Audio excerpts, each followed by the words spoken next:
Hi there, my name is Segun Johnson. Once in a while, I do come your way to participate in a topical issue. And today I want to give a balanced perspective, if you like, to the Nigerian coup and the fallout from there. Well, you have seen that many people have discussed this. The point that has moved many Nigerians has been, should we go to war in Niger or not? And I'm going to be touching on that. And the other issue is, what is the role of France and America in this particular matter? And these are the things I just want you to have a very good understanding of what has gone on in the past years with the Republic of Niger and France and the West, and as well as knowing the politics of the Republic of Niger, especially vis-a-vis the relationship between France and Nigeria, which is a very complicated one to those who have studied this. And I think I'm qualified. For the past 46 years, I've been studying the international politics of the Republic of Niger, and I can confidently tell you that the issue now at stake is not the military coup that has taken place in Niger. There have been coups in Niger severally.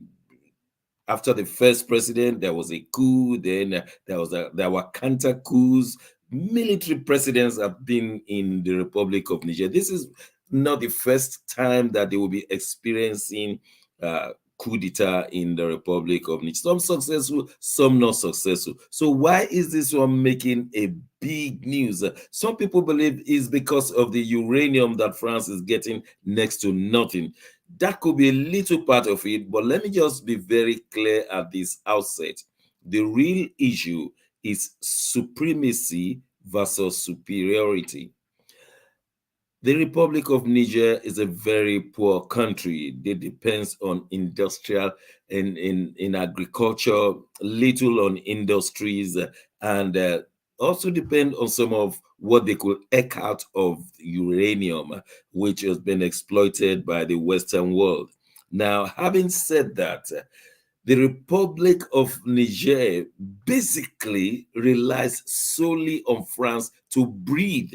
France has been the oxygen of the Republic of Niger. That was how it was from the beginning when they got their independence in 1960 up till today. They still depend on France to move on in life. I mean, their civil servants are paid by what they could get from the French. Their roads are tarred by what they could get from France. And so the Republic of Niger mainly depend on France. Now, let me give you the other side. The Republic of Niger also depend on Nigeria a lot for things like oil, things like transportation from ocean to their cities. And so all their haulage is through Nigeria. And when Nigeria is not performing well, they could go through Republic of Benin. They've done that in the past. So we see that the republics of Nigeria and France, they are trying to muzzle up Republic of Niger, even at ordinary times. So the moment we're talking about right now with the new president, Abdurrahman Chiani, the real issue that they are facing is not whether France could overrun them or not. I can assure you that France, if it decides today to overrun Republic of Niger, he will do it without any qualms. Nobody will speak from the Western world. The America will be laughing. Before Russia and Wagner Group could get there, they will have changed the regime. They have the keys to the houses that they need to. I mean, it's not an issue at all to overrun them. It's not an issue to bring the Republic of Niger to their knees. So you then wonder, what is the issue? The issue is supremacy. They are dumbfounded that these guys, these new guys, Chiani, did not consult with them, and they have done it against all the necessary protocols that they do normally will go through if they were planning a coup. For instance, we've been told that the United States of America were involved in the knowing of the coups in Burkina Faso and Guinea. So on this occasion in the Republic of Niger, France and the United States were taken aback. Not that they may not have known from their intelligence, but they would have been saying, no, it's impossible. They can't go on and run their country without us. Probably true because of the poverty nature and the level of corruption in the Republic of Niger. But the more important thing to know is that they feel slighted, they feel humiliated. I'm talking of France, the West, and of course the United States. So we're now seeing a situation where they say, look, you did not take permission from us before you took that coup. Taking the coup was not an issue. It's not the first time there will be coup in Republic of Niger, and that they know that the Republic of Niger could not move forward without them. They have tried it in the past. Any francophone country that try to move forward without France will face the wrath of the West, starting from France. Ask the Republic of Guinea when Sekou Touré refused to sign all the points that they gave them far back then in 1960. The Republic of Guinea has not recovered from it. They made sure that it never stood on its feet. Whereas countries like Ivory Coast, Senegal, where they succumb to the rulership of France and the West, they have done very well in terms of modern development. And so we see that try it and then you face the wrath. Then why is France now making a mountain out of this molehill? Why is the United States of America making a mountain out of this molehill? It is because their ego has been bruised, not because the Republic of Niger can do without them. They know that they could easily get the Republic of Niger just like that. And they will need the they will need France, they will need the West, they will need United States to finance basic things in their country. Now, for Nigeria, Nigeria has always been supporting the Republic of Niger, of course, because of so many ties. We have so many boundaries with them. The people in the northern part of Nigeria are the same kind of people in the southern part of Republic of Niger. In fact, many of northern Nigerians have houses and homes and families in the Republic of Niger. We have been told that at least 7 states have boundary with the Republic of Niger. So we see that the two are one. The President Buhari administration even proposed a railway to Maradi in Republic of Niger. Many times we are having election in Nigeria. Nigerians come in to vote as a matter of fact that Nigerians do come in. Probably they have dual citizenship, and that is debatable. But many of them, in their thousands and hundreds of thousands, do come in, and the people who are in power will tell you so. And so the relationship between Nigeria and Republic of Niger is a deep one, deeper than Nigeria could just go to war with them. Then the question you will need to ask yourself: why should Nigeria go to war with his own brother, with his own neighbor, when they have nothing practically to gain? Even if will Nigeria be thinking of colonizing, as it were, the Republic of Niger? Will they be wanting to defeat the Republic of Niger, even if they could defeat? What if it led to guerrilla warfare? What if it led to humiliating Nigeria? What will Nigeria be gaining by amassing ECOWAS to go and fight in Republic of Niger? What will be the victory for Nigeria? Absolutely nothing, because the relations between Nigeria and Niger Republic have always been good. The people are one in the northern part of Nigeria and southern part of Niger, and so Nigeria will not be having anything to gain. And let me just make this very clear that in the event of Nigeria succumbing to the combination of France and America and using ECOWAS to attack Republic of Niger, I can assure Nigeria that France and the United States will now make Nigeria a second-class victorious nation after they have defeated the simple army of Chani.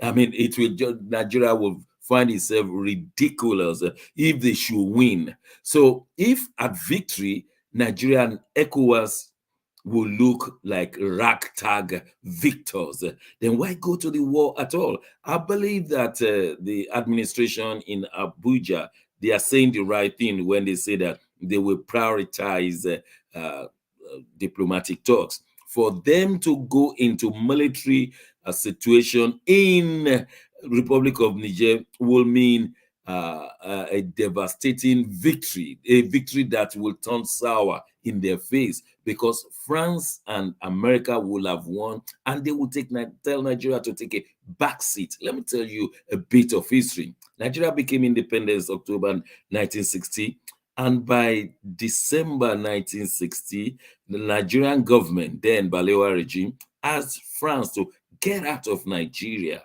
I mean, they were given 48 hours to pack their load and go, and that they must leave immediately. And the French government never took it easy. They never enjoyed that. Nigeria, a third world country, just getting independence, humiliated them. The Nigerian government could humiliate them because Balewa was trying to satisfy the yearnings of the British ex-colonialists. So the French never forgot. They retaliated when Nigeria was having civil war. They supported Biafra and gave so many mercenaries and so many things, and that has affected the relations between France and Nigeria. They are looking at themselves like a cat and mouse since 1961, end of 1960, 1961, and development has had to happen because of the economy of Nigeria, because of the population of Nigeria. That is why French companies could still come back to Nigeria. But in terms of watching and not trusting one another, France and Nigeria, that is with the position. No matter what you see on the surface, what happened in 1960/61 still affect their thinking. And therefore, for Nigeria to now team up with France to fight a neighboring West African country will be debasing and demeaning. And they will never, even when they won the victory, they will never get that victorious feeling that they have defeated Republic of Niger. Uh, I'm trying to put this in perspective so that many of us taking part in this discussion will not just see it as colonialism or extension of colonialism, call it neo-colonialism or neo-colonialism, whichever way you want to look at it. Is just that you must have understanding. Nigeria has no business fighting Republic of Niger. Whether it wins or not, it will never be. Now, I had a respectable and a highly respected Professor Bolaji Akiyemi saying that if you are in ECOWAS, then behave like ECOWAS, behave like you are in an international organization, and make use of that international organization to bring a balance to what is going on in your region. Now, with great respect to Professor Akiyemi, I must say that he has always been a man who wanted medium powers. Many years ago, he postulated medium powers and mentioned Nigeria in sub-region of West Africa. He mentioned Canada. That in those days, there were superpowers, there were great powers. Then he was then presenting to the rest of the world medium powers. And he mentioned Nigeria in the sub-region of West Africa. Now, that never took place because Nigeria could not sustain with his corruption within the leadership, the necessary leadership to give to West Africa. Yes, Nigeria paid most of it in most of the budget in ECOWAS. Yes, Nigeria is capable, but Nigeria has been always been said as a sleeping giant. If you look at the population of all the West African countries put together, they're not equal to the population of Nigeria. If you put all the GDPs, gross domestic products, of all the West African nations together, they're not up to that of Nigeria. If you put all the military ammunition and arms of West African countries, they're not up to that of Nigeria. In terms of military balance, Nigeria supersedes all the West African countries put together. So, do you want to talk of the small Gambia to go and fight? Do you want to talk of Senegal that is struggling? Do you want to talk of Ivory Coast that is still trying to get out of Ouattara's receiving from French? So we have a challenge here. Ghana is a serious economic problem. So who is going to fund this war? Well, we know France will push and America will push. And at the end of the day, the sub-region of West Africa will be a war zone that no one will be able to recognize. I'm very sure that this kind of analysis will be told to President Tinubu to say, don't dare it. Even if you should walk over Republic of Niger, it is still a defeat for you. I just try and put it into perspective so that you could have understanding. The issue is not superiority of France and America over Niger. It is obvious they are superior in terms of arms, in terms of economy, in terms of, but the real issue is supremacy. They want to ensure that Republic of Benin will not hurt their ego. And I'm just making it real for you. My name is Segun Johnson. Until I come your way next time, God bless you.